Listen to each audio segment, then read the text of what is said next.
The morning of September 1945 arrived at a prisoner of war camp in Lincolnshire with the kind of soft English light that characterized early autumn.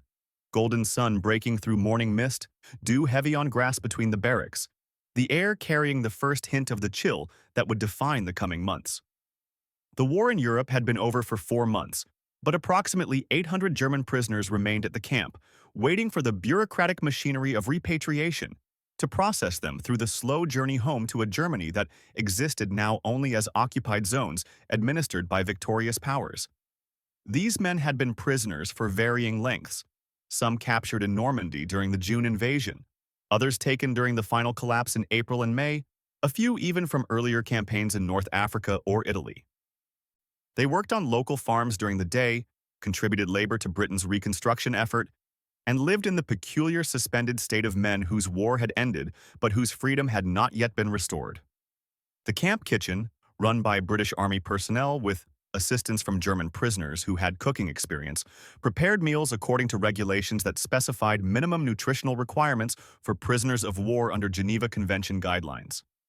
Breakfast typically consisted of porridge, bread with margarine, tea, and occasionally, when supplies permitted, items that approach the traditional English breakfast: eggs, bacon, sausage, beans, the substantial morning meal that British culture had elevated to ritual status.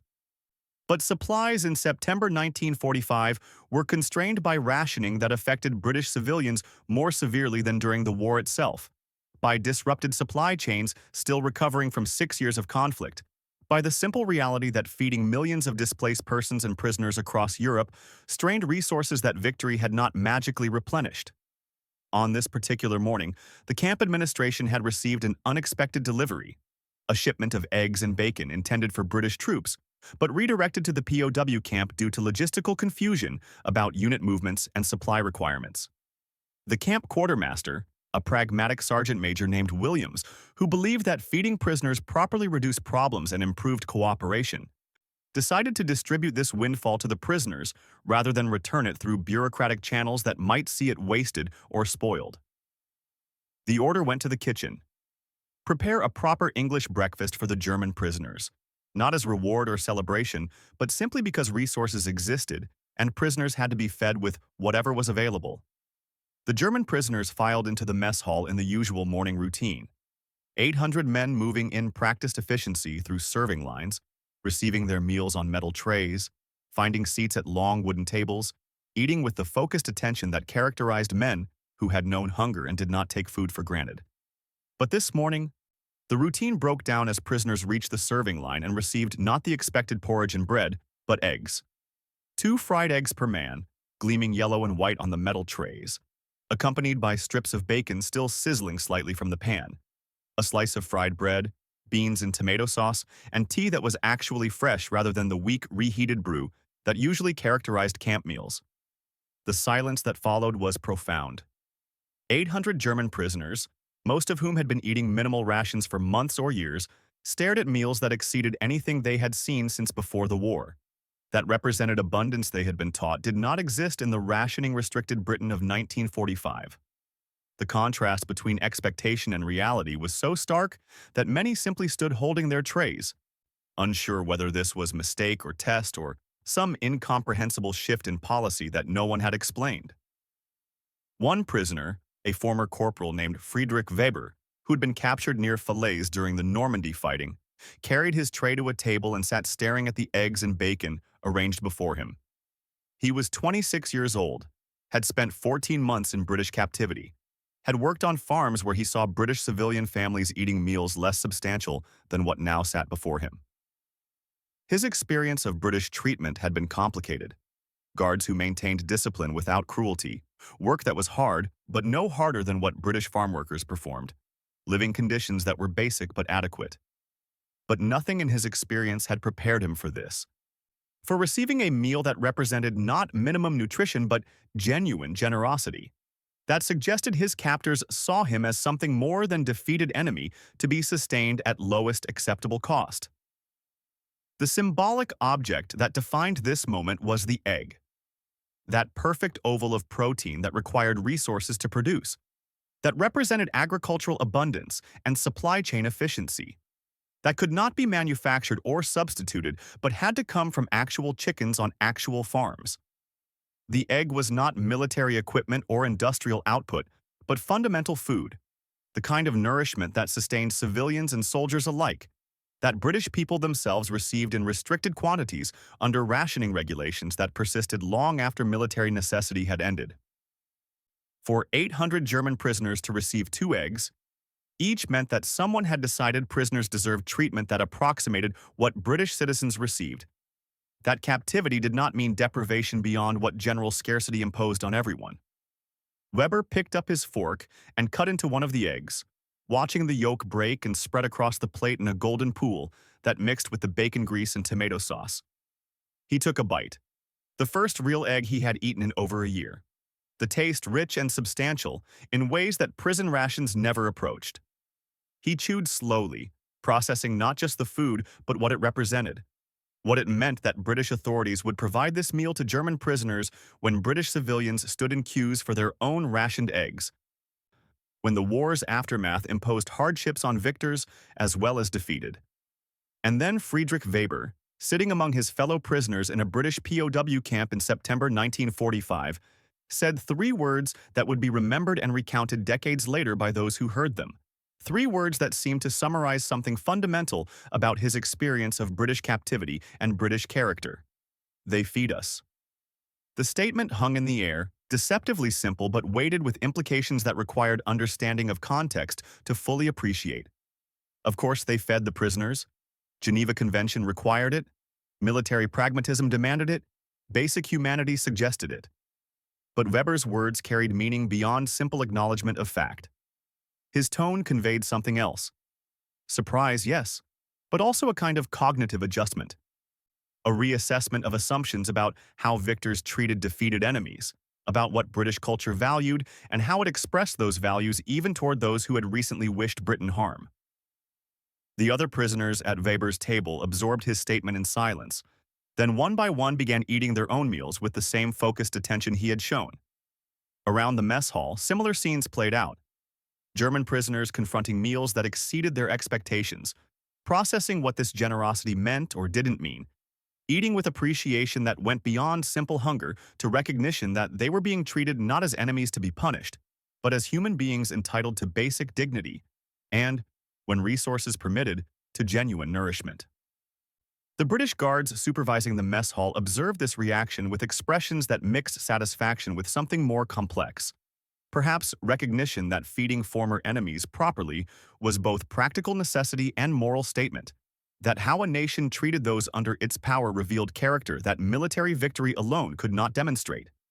One guard, a corporal named Davies, who had served in North Africa and Italy before being assigned to POW camp duty, later told the camp chaplain that watching the German prisoners eat that morning had affected him strangely, had made him think about what it meant that Britain could afford to feed enemies while its own people remained rationed, what that said about the relative resources of victor and defeated, about the moral frameworks that governed treatment of prisoners, even when hardship might have justified less generous approaches.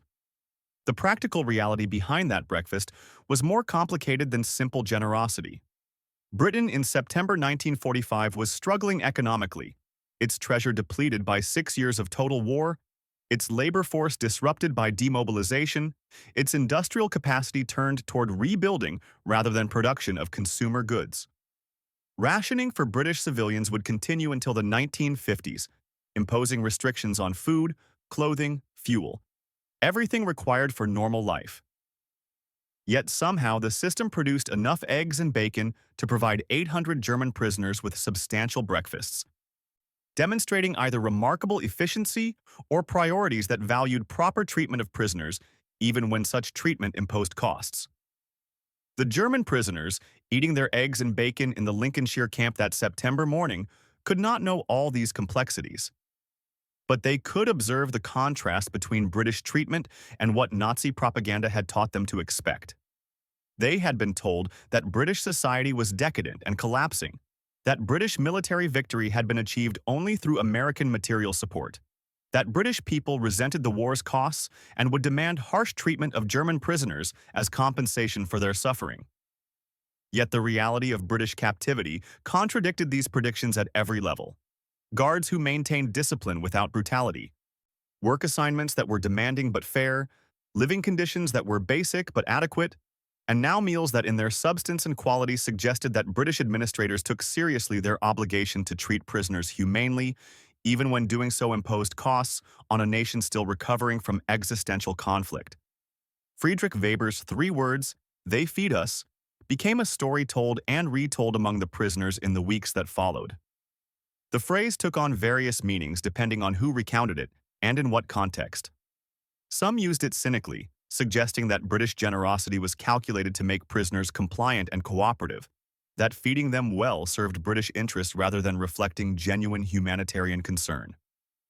Others interpreted it as evidence of British superiority, as demonstration that democratic societies could afford magnanimity that authoritarian systems could not match, that material abundance and moral confidence permitted treatment of enemies that Nazi Germany had never extended to those it conquered.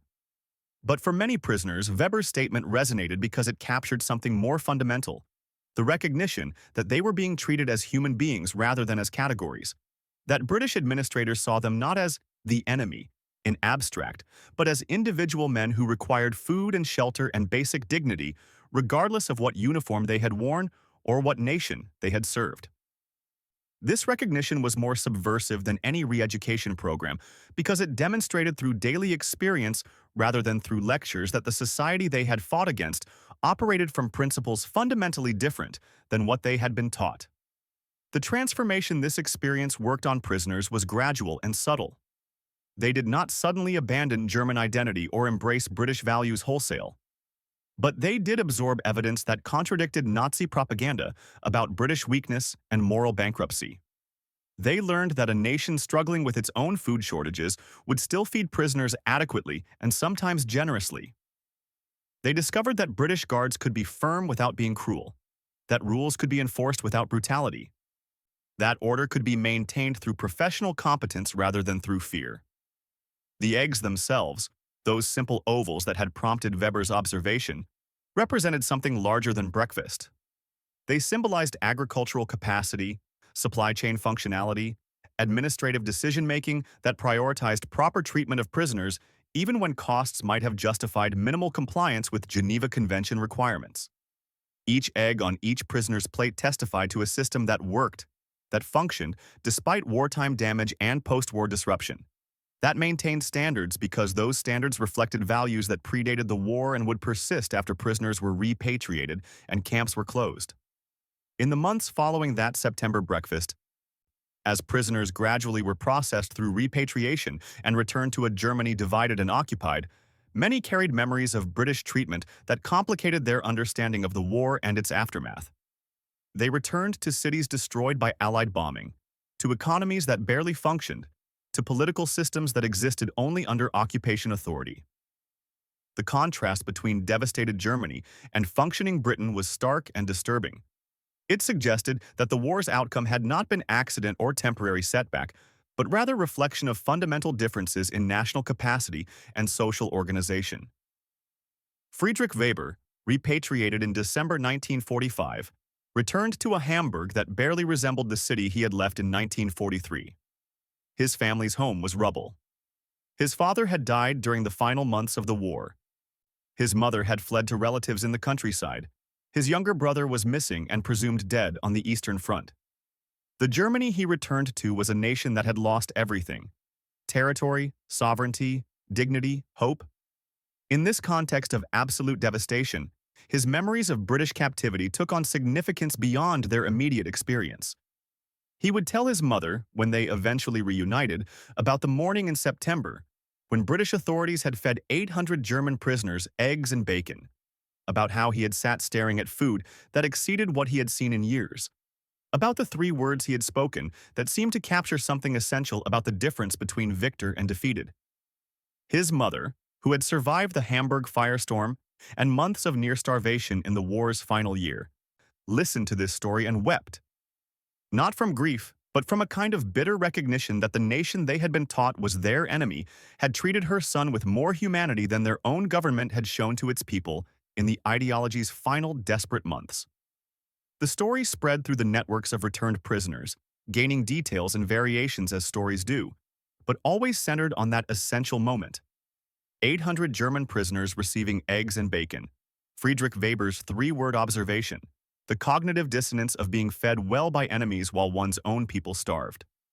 The story became part of the larger narrative of post-war adjustment, of Germans trying to understand what had happened to them and why, of processing the gap between Nazi propaganda and experienced reality. British authorities never made particular effort to publicize their treatment of German prisoners. There were no propaganda campaigns celebrating British generosity, no official statements comparing British humanitarian standards with German wartime brutality. The treatment was simply policy, executed by administrators and guards who followed regulations and made daily decisions about how to manage facilities housing thousands of men who required feeding and supervision until repatriation became possible. But this very ordinariness was what made it significant. The treatment was not performance or propaganda, but simply how British military culture operated when given responsibility for prisoners.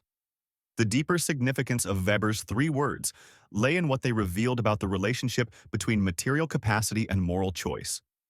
Britain could feed prisoners well because Britain had not been devastated by war as Germany had been, because British agriculture and supply systems continued functioning, because British economy could sustain both civilian population and prisoner population without either starving. But Britain chose to use this capacity generously rather than minimally, chose to interpret Geneva Convention obligations expansively rather than restrictively, chose to demonstrate through daily practice that victory did not require vengeance and strength did not require cruelty. The eggs that prompted Weber's observation were produced by British farmers working British land under British agricultural policies that had sustained the nation through war and continued functioning through difficult peace. Each egg represented not just protein but system, the complex web of production, distribution, administration, and policy that allowed Britain to feed its population and its prisoners despite rationing and scarcity. German agricultural systems had collapsed under weight of defeat and occupation. German supply chains existed only through Allied management. German administrative capacity functioned only under foreign supervision. The contrast was total and undeniable. Friedrich Weber lived until 1998, having built a life in post-war Germany that included career as civil engineer, marriage, children, the ordinary accomplishments of men who survived the war and contributed to reconstruction. In his later years, when grandchildren asked about his wartime experiences, he would tell many stories about combat in Normandy, about capture and imprisonment, about the long journey home to a destroyed nation. But the story he told most often, the one that seemed to him most significant, was about a September morning in Lincolnshire when 800 German prisoners received eggs and bacon for breakfast, and how he had sat looking at this unexpected abundance and said three words that captured something essential about British character and British strength. They feed us. Not they must feed us, or they feed us minimally, or they feed us because rules require it. Simply, they feed us, acknowledging a reality that exceeded expectations, that demonstrated through ordinary daily practice the difference between societies that valued human dignity and those that saw enemies as abstractions to be eliminated or exploited. The words were ordinary, their meaning profound, their significance derived entirely from context that made simple feeding into demonstration of principles that Nazi ideology had never understood and could never replicate. The mess hall where that breakfast was served no longer exists. The camp was closed in 1948, its buildings demolished, its land returned to agricultural use. Nothing marks the location where 800 German prisoners once ate eggs and bacon and processed what that meal meant about the nation that had defeated them. But the memory persists in letters and diaries, in stories told by aging men to children and grandchildren, in the historical record that documents how Britain treated prisoners during and after the war. And at the center of that memory are three words spoken by a young German corporal who looked at his breakfast and recognized something about his captors that propaganda had never prepared him to understand. That strength could coexist with generosity, that victory did not require vengeance, that the most effective demonstration of cultural superiority was not domination, but the simple act of feeding enemies well, because that was what decent societies did, even when circumstances might have justified doing less.